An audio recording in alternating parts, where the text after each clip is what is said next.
पदाधिकारीगण समागत योगक्षेम संगठन यात्रा में अनुमोदनीय अनुमति भाई बहन, आज अनुगत संगठन यात्रा का जो कार्यक्रम है वो बहुत ही सुंदर तरीके से सुंदर ढंग से समायोजित किया जा रहा है। मात्र 3 अक्षर का शब्द है जीवन। हमारा जीवन जो है मात्र 3 अक्षर का है। इसकी व्याख्या अब तक अनेक ग्रंथकारों एवं साहित्यकारों ने अपनी सोच व चिंतन के आधार पर की। फिर भी इस जीवन को समझने के लिए पर्याप्त अवकाश है। जीवन शब्द जितना परिचित है उतना ही वास्तव में अज्ञात। नदी के 2 तटों की तरह जन्म और मृत्यु, इन दोनों छोरों के बीच इसका विस्तार होता रहता है। सभी लोग जीवन जीते हैं, परंतु इसके रहस्य तक पहुंचना आसान नहीं है। जीवन तो जीना एक बात है, पर जीने के विज्ञान को गिरले ही व्यक्ति समझ पाते हैं, कर पाते हैं। इस जीवन को परिभाषित करते हुए शास्त्रकारों ने लिखा है कि शांतम तुष्टम पवित्रम च सानंद विधि तत्व जीवनम जीवनम प्रावुर भारतीय सुसंस्कृत।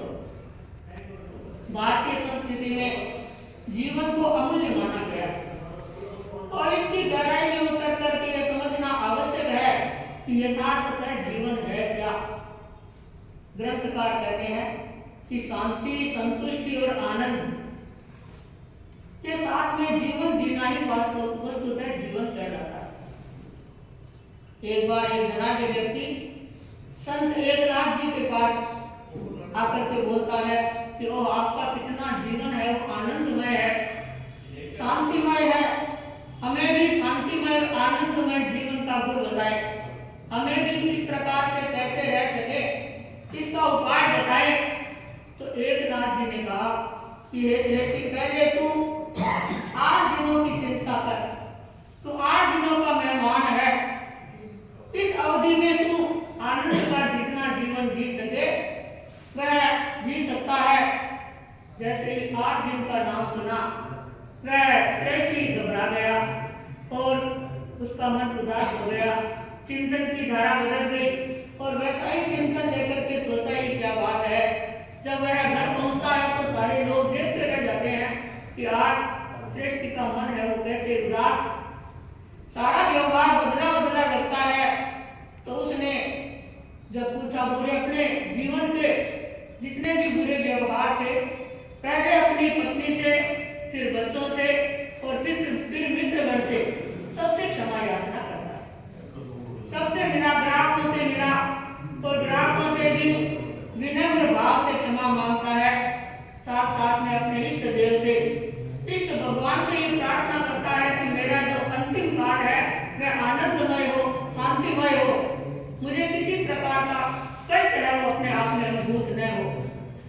इस प्रकार से व्यतीत करते करते 8 दिन बीत गए और 9वां दिन आता है तो वह देख रहा है, एकनाथ के पास में पहुंचा और कहता है कि आपने जैसे बताया 8 दिन बीत गए हैं, अब अंतिम घड़ी में मेरा कितना वक्त बाकी है।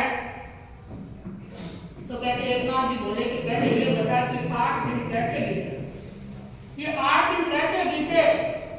तो उसने कहा कि प्रभु, मुझे तो मृत्यु के सिवाय कोई भी चीज दिखाई नहीं दे रही थी।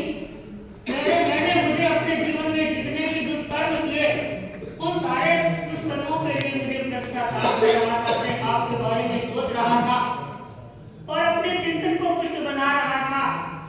तो एकनाथ जी बोले कि जिस प्रकार तुमने ये 8 दिन जैसे निकाले हैं, इसी प्रकार से पूरे जीवन को जीना है।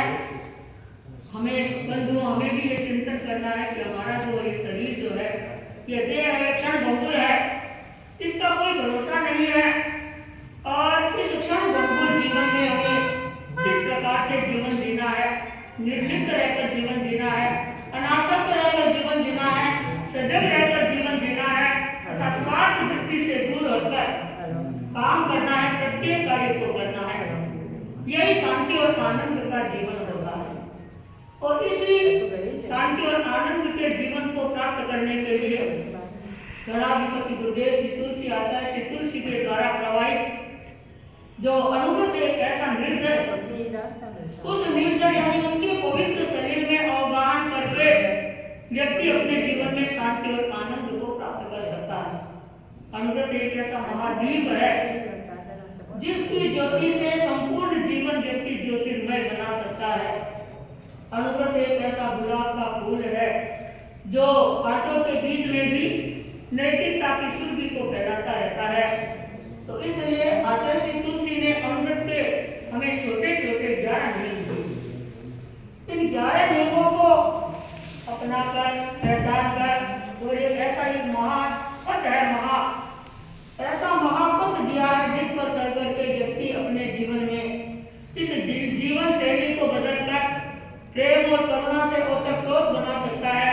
अपने जीवन में व्यक्ति आत्मोपम्य दृष्टि का विकास कर सकता है, मैत्री और करुणा का अवतरण कर सकता है। व्यवसाय, व्यापार, व्यवहार आदि जो चीजें हैं उनमें प्रामाणिकता से, उसकी प्रामाणिकता से अपने विरुओं को सिंचन देकर के पूरे वातावरण को वैसा समझ बना सकता है। तो निसंदेह हमारी जीवन शैली जो है वह संयम से अनुप्राणित अगर होती है, संयम को लेकर के चलती है, तो वह व्यक्ति अपने जीवन में ऊर्जावान और संप्रेषक बना सकती है।